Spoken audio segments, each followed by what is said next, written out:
Good evening, my YouTube family. Good evening.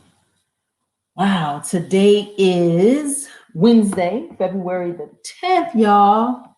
Wow, this month is moving pretty fast. I am Tamara Johnson Shealy. Good evening, good evening, good evening. You know what time it is, y'all. It is time for Keeping Up with Congress, y'all, where we're keeping our eyes on these legislators, y'all. Please like, please share, please hit that subscribe button, please hit that notification button. Like, stay abreast, y'all. I said it, I keep saying it. No more do we go to the polls and continue to vote and give away this for free. No more. It's a pimp game, and we ain't being pimped no more. Let's get this party started. You know what we're doing? We're holding them accountable. We're looking for opportunities in legislation. Where is the money? Who is it going to? How do we get some of it, right? All right. Like, subscribe, hit that notification button, and share, y'all.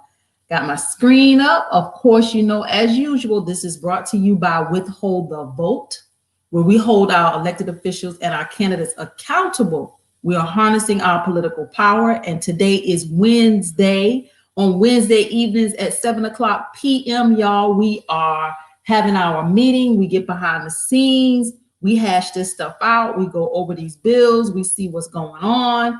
This is where we do the work, y'all. So get behind the scenes with us. If you haven't been to the website, please join us. Please support withholdthevote.org. And we do have a Cash App, y'all. If you just want to send us a little something, everything helps. Withhold the vote at Cash App. Good evening. Welcome, Miss Lady K. Welcome. All right, let's get this party started. All right. Oh, here we go. The city of Natchez will pay $6,000 for individuals who relocate to the city and purchase a home.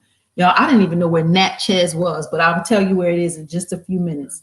Let me make this full screen so y'all can see this. Natchez will pay $6,000 for individuals who relocate to the city and purchase a home. Let's see. It says, as a strategy to attract new residents to the city of Natchez, the city has declared that it'll pay $6,000 to anyone who relocates to the city and buys a house. Right? The charming River City has launched a motivational program known as Shift South. The program was designed to attract distant workers with the lone quality of life along the banks of the Mississippi River, plus an alluring $6,000 package. If y'all ready to go to Natchez, Mississippi. Natchez is the oldest town along the Mississippi River in Adams County, y'all. This is how this will work. You'll receive $2,500 for moving costs and a monthly allowance of $300 for 1 year. So this Shift South program has 30 slots available. Only 20 spots are remaining, and there is a likelihood that the slots won't be around for long. You can find them and get more information at natchez.com. I didn't even know where Natchez was, y'all. I had to look it up. Here it is, right here on the Mississippi River, right along that Louisiana-Mississippi line, y'all, right on the Mississippi side. So Natchez, Mississippi, saying if y'all come on, and they'll give you some incentive, they'll give you some money to come live in that city. It looks like a pretty little quaint little town. If you're ready to move to the South, this looks like an opportunity, y'all. Always looking for opportunities. All right, let's look at what else I found today. Civil rights leaders and celebrities launch a petition to hold big tech accountable for extremist, racist rhetoric and hate merchandise. This is a slippery slope, very slippery slope, but I wanted to bring it to you. The American Family Voices, along with the coalition that includes Change the Ref Fund for Reparations Now and the National African American Reparations Commission, today launched a petition to demand that big tech take steps to address the deluge of extremist rhetoric and hate merchandise on their platforms. Slippery slope, y'all. Freedom of speech, slippery slope. The coalition pointed to several examples of how big tech has facilitated the spread of racist and violent content. The US Capitol was attacked by white supremacists who were empowered and emboldened by lies spread on YouTube, Twitter, and Facebook. My thing is, if they start censoring some of us, they can censor all of us. So this is a slippery slope. It says, while the majority of Americans oppose these dangerous ideas, big tech companies have pursued profit at the expense of common sense standards for humanity and decency. Unless regulated, here it goes, unless regulated by Congress, big tech will lack any incentive to stop the spread of disinformation, the sale of dangerous products, or the facilitation of communications among violent extremists. We readily accept that television advertising must be regulated. Slippery slope, y'all. They'll be censoring all of us. It's time for big tech to be regulated, said Ben Jealous, oh my, president of People for the American Way. Facebook, Twitter, and Amazon should not be allowed to enrich themselves at the expense of our democracy, let alone people's lives. Slippery slope, y'all, slippery slope. I looked it up about this petition. First thing they're gonna throw in is us. Black Lives Matter more than Facebook profits. The safety of ethnic, gender, and religious minorities, that word minorities counts more than Google's cash flow. America's democracy is more important than Amazon's bottom line. Slippery slope. This article, when nations yearn for both justice and unity, you know, that's Joe Biden right now, unity, unity, unity. You know what? Unity can't happen until, here's my word, reckoning happens, right? Reckoning, the action or process of calculating or estimating something. I need them to add it all up.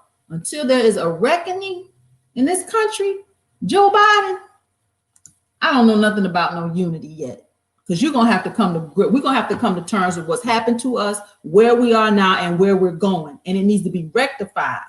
How about that? Before we're gonna have some unity.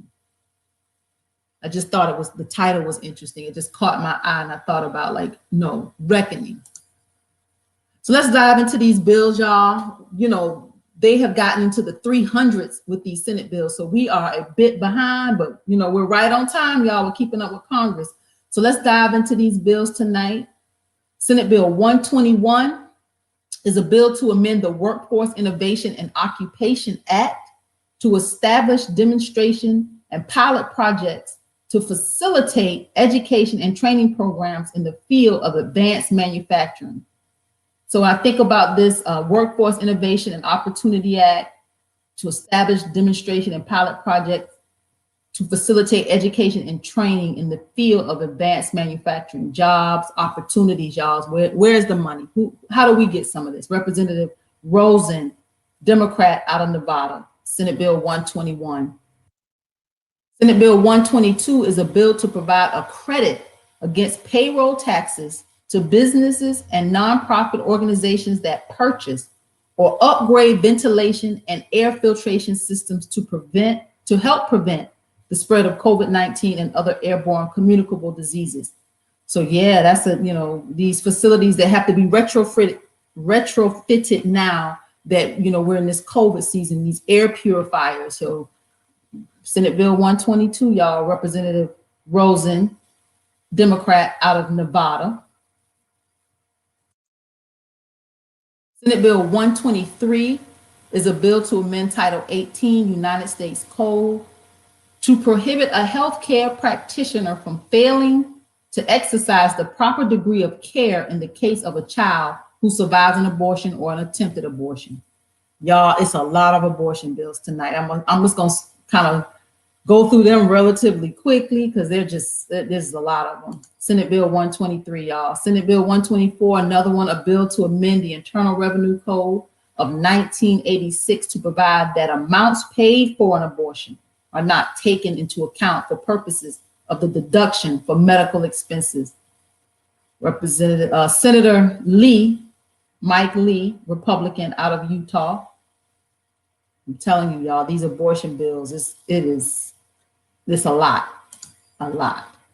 Senate Bill 125, another one. is a bill to amend the Internal Revenue Code of 1986 to prohibit treatment of certain distributions and reimbursements for certain abortions as qualified medical expenses. Senator Lee, Republican, out of Utah. Senate Bill 126 is a bill to amend the Internal Revenue Code of 1986. I go back and I keep seeing the IRS codes, these taxes, these tax provisions, a lot of this. A bill to amend the Internal Revenue Code of 1986 to make permanent the individual tax provisions of the tax reform law. This is Ted Cruz, y'all. Senator Ted Cruz, Republican, out of Texas. Senate Bill 126. Senate Bill 127, a bill to support library infrastructure. So is this the building itself? Infrastructure, yes. Senator Reed, Jack Reed, Democrat, Rhode Island. When everything is so digital now, so we want to support the library infrastructure. Interesting. Senate Bill 127. Maybe that is for digital support, maybe. Senate Bill 128 is a bill to amend the Internal Revenue Code of 1986 to provide for the treatment of direct primary care service arrangements as medical care, to provide that such arrangement do not disqualify deductible health savings account contributions. And when I see these healthcare bills, I just keep thinking Medicare for all, Medicare for all, Medicare for all. Why can't why can't we get on one page, and why can't we have a healthcare system and healthcare services that benefit all of us equally? And when I see this deductible health savings account contribution, a lot of us don't really know. I don't know a whole lot about this health savings account contribution. How does this actually work? Senator Cassidy, Republican, Louisiana. Senate Bill 128, y'all. Senate Bill 129 is a bill to permit disabled law enforcement officers, customs and border protection officers, firefighters, air traffic controllers, nuclear material carriers, members of the Capitol Police, members of the Supreme Court Police, employees of the Central Intelligence Agency, performing intelligence activities abroad or having specialized security requirements, and diplomatic security agents. That's a lot of damn people, right? There's a lot of them.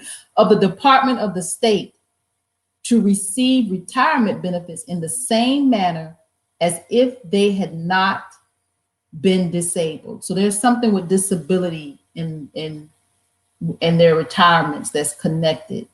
Does one kick in over the other? Quite interesting, but we've seen this before. We actually have already seen this on the House side, y'all.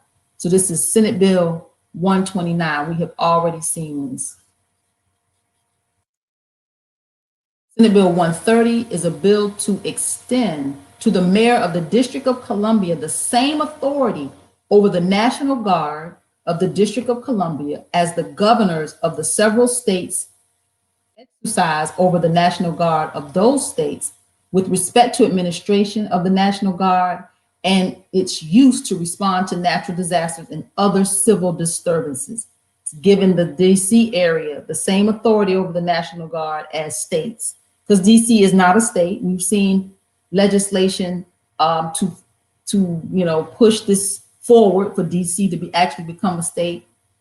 But let's see what happens, y'all. They want them to have some authority over the National Guard so that they can activate it. This is Senator Van Hollen, Democrat out of Maryland, y'all. Senate Bill 130. Senate Bill 131 is a bill to amend the Internal Revenue Code of 1986, again, y'all, to provide for lifelong learning accounts. Y'all, Senator Amy Klobuchar, I know she has a not so great record with the people, a lot of people back in her home state. But some of her policies, I'm are very interesting to me. This lifelong learning account, you know, I kind of can appreciate that for those of us that, want to continue to learn. What does that look like, Amy Klobuchar? What does that look like? I like it. I think I want to know more. Senate Bill 131, lifelong learning accounts.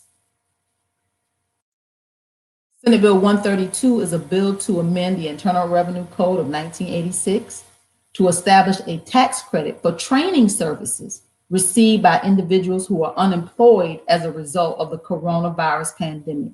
See, this ain't bad legislation, y'all. This is Senator Amy Klobuchar, again, Democrat, Minnesota. Establish a tax credit for training services. This is like for those, they understand a lot of these jobs aren't going to come back. We've lost certain industries are just, have plummeted. So they know that certain jobs are just not going to come back, and people are going to have to be retrained, else we're going to have more of a problem than we already have. So a tax credit for training services for individuals who are unemployed as a result of the coronavirus. So yeah, if you know that you got to go and do something else, I like this, Senator Klobuchar. Like I said, I know she's not well received in her district, but a lot of her policies are very progressive. She's more progressive than I thought she was. Senate Bill 132. Senate Bill 133 is a bill to assist states in carrying out projects to expand the child care facilities in the states and for other purposes. Senator Klobuchar, again, we actually saw this last night on Keeping Up with Congress. We actually saw this, the expansion of child care and child care facilities and child care workers. So we saw this just last night. So maybe they obviously are collaborating. This seems very similar to the House bill we saw last night. So this is Senate Bill 133. Amy Klobuchar, again, like I said, she might be all right. Look, I'm gonna keep watching her though. I'm gonna keep watching her. Senate Bill 134 is a bill to direct the Secretary of Veteran Affairs to carry out a retraining assistance program for unemployed veterans. So yeah, I like this. Veteran Affairs to carry out a retraining assistance program. Yes, people have to, like I said, we're in the midst of a pandemic, and people have to be retrained to do other things. Retraining assistance programs for our veterans. Senator Moran, Republican out of Kansas. Senate Bill 135 is a bill to establish the Coronavirus Mental Health and Addiction Assistance Network. The Coronavirus Mental Health and Addiction Assistance Network. Senator Klobuchar, see, I'm telling y'all, we got to keep watching her. She might be all right, I'm telling you. I can appreciate this bill. There's a lot of people that are depressed and sad, and drug use is, it's on the rise. So we have to be mindful that, there will have to be some sort of assistance for mental health and addiction in this COVID season. So Senator Klobuchar, okay, Senate Bill 135. Senate Bill 136 is a bill to amend the Help America Vote Act of 2002 to allow all eligible voters to vote by mail in federal elections, to amend the National Voter Registration Act of 1993 to provide for automatic voter registration. So yeah, they're making sure that people can vote, at least in the federal elections. I know these state elections and your municipal races, they wouldn't have jurisdiction to do anything, but vote by mail in federal elections, yeah, that's quite interesting. Senator Wyden, Ron Wyden, Democrat out of Oregon, y'all. Senate Bill 136. Senate Bill 137 is a bill to restrict the availability of federal funds to organizations associated with the abortion industry. Here they go again. Senator Lee, Republican out of Utah. I told you, it's a lot of them. Senate Bill 138 is a bill to waive certain pay limitations for Department of Agriculture and the Department of the Interior employees engaged in emergency wildland fire suppression activities. Senator Feinstein, Dianne Feinstein, Democrat out of California, to waive certain pay limitations, emergency wildland fire suppression activities. I can see where if these people are risking their lives, you know, they don't want to be limited. They want to be able to compensate them accordingly. So Senate Bill 138, Senator Feinstein, Democrat out of California. Senate Bill 139 is a bill to prohibit federal funding of Planned Parenthood Federation of America. Rand Paul, Republican, Kentucky, y'all. Rand Paul, another abortion bill. Senate Bill 140 is a bill to improve data collection and monitoring of the Great Lakes, oceans, bays, estuaries, and coast, and for other purposes. Improve data collection and monitoring. Yeah, I tell you, I take special interest in food, air, water, and land. So when anything I see like that, it piques my interest, because everything else we can work out. You know, we'll get it right eventually, but we must get these things right: food, air, water, and land. Right? That's Senate Bill 140. Senate Bill 141 is a bill to amend the Internal Revenue Code of 1986 to deny the deduction for advertising and promotional expenses for prescription drugs. Now, y'all know we see that all day, all night, all day, all night on TV about these prescription drugs and the side effects, all day and all night. So this is to deny them the deduction for advertising and promotional expenses. Yeah. Like this. Shaheen, Senator Shaheen, Democrat, New Hampshire. That's Senate Bill 141. Senate Bill 142 is a bill to prohibit the application of certain restrictive eligibility requirements to foreign non-governmental organizations with respect to the provision of assistance under Part 1 of the Foreign Assistance Act of 1961.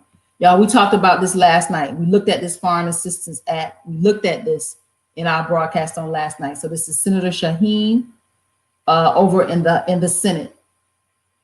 Senate Bill 142.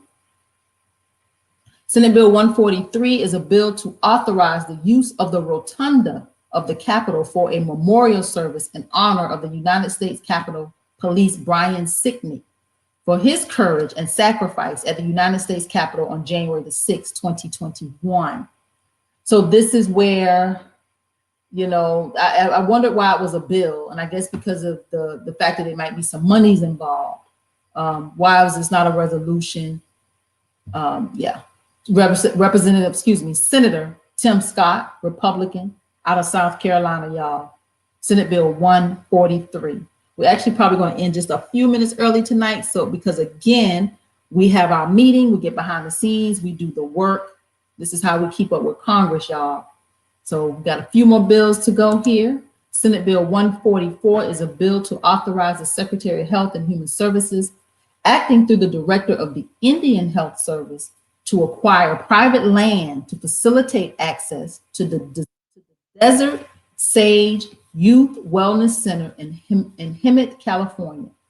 So I'm like, why would they need to acquire private land to facilitate access? Like, where is this? I looked it up, and here it is, y'all. Let me make it a little bigger so you can kind of see this. It looks like it is, you know, Desert Sage. So maybe it is in the desert, and maybe they, you know, they're finding a way to get to it. Like I said, I will be in Congress asking a million questions. So yeah, the Desert Sage Youth Wellness Center in Hemet, California. That's Senate Bill 144. Let me get back. Yeah, Senate Bill 144, everybody. Senate Bill 145 is a bill to amend Title V United States Code to repeal the requirement that the United States Postal Service prepay. Y'all, here's the key: prepay future retirement benefits. They want to repeal the requirement that the United States Postal Service prepay future retirement benefits. So is this a fund that they want to defund? I don't know. That like I said, I would have a million questions. Senator Daines, Republican, Montana, y'all. Senate Bill 145. Senate Bill 146 is a bill to amend Title 11 United States Code to provide bankruptcy protections for medically distressed debtors and for other purposes. Senator Whitehouse, Sheldon Whitehouse, Democrat, Rhode Island, provide bankruptcy protection for medically distressed debtors. So when somebody's sick, I guess that has not been a reason for them to be able to get bankrupt, to go bankrupt, to use the bankruptcy laws. So medically distressed debtors. Not a bad piece of legislation. 146, Senate Bill 146, y'all.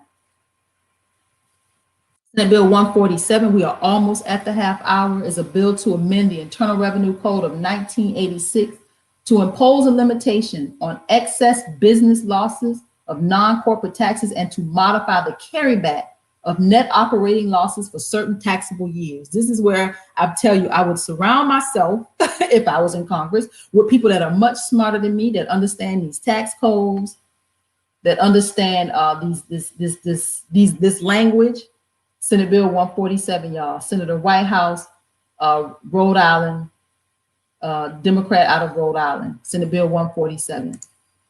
Senate Bill 148 is a bill to amend the Internal Revenue Code of 1986 to exclude certain dependent income when calculating modified adjusted gross income for the purpose of eligibility for premium tax credits. Like I said, I will surround myself with people who are much smarter than me to help me decipher this. Senate Bill 148, everybody.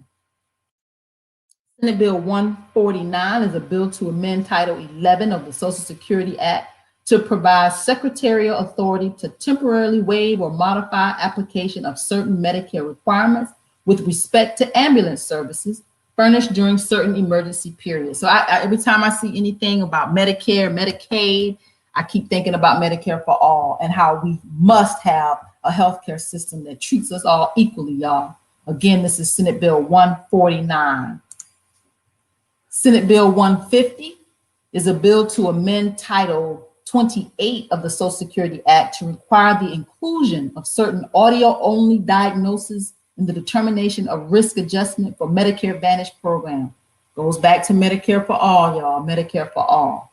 So we are at the half hour. We made it, y'all. We are at the half hour. We're going to stop just a little bit early. Like I said, on Wednesday evenings, we have our meetings. We have our meetings behind the scenes. This is where we really do the work. And we can come on here and this information can be delivered, but so what? What do you do with it? What do you do with it? Until we come together and say, you know what, we're going to take this information and we're going to hold these elected officials accountable. We're going to understand what they're doing. They're going to continue to do what they want to do off of our votes. And then we're going to just continue to complain. No more of that. Like I said, no more of this pimp game. No more of that where we go to the polls and we vote for these people and we don't keep up with them. So this is where we hold our elected officials accountable. This is where we keep up with Congress. This is where we keep our hands in this, y'all. We cannot let up, give up, sit back and be rocked back to sleep by this Biden administration. I already see it happening. People are just getting caught up in life and everyday things. They already expect us to do just what we're doing. Get rocked right back to sleep. Legislation is slow on a federal level. It is slow. It is convoluted. It's a lot of it. It's a lot of it, but let's get together. Let's do the work. Let's get behind the scenes and let's make it happen. Again, I am Tamara Johnson Shealy. Thank you for joining me tonight. Go to the website, withholdthevote.org. Make a contribution. You can just do it with Cash App, Withhold the Vote. Please share. Please like. Hit the subscribe button and make sure you get your notifications. I will see you tomorrow night right here, 7 o'clock p.m. We're Keeping Up with Congress. Good night, everybody.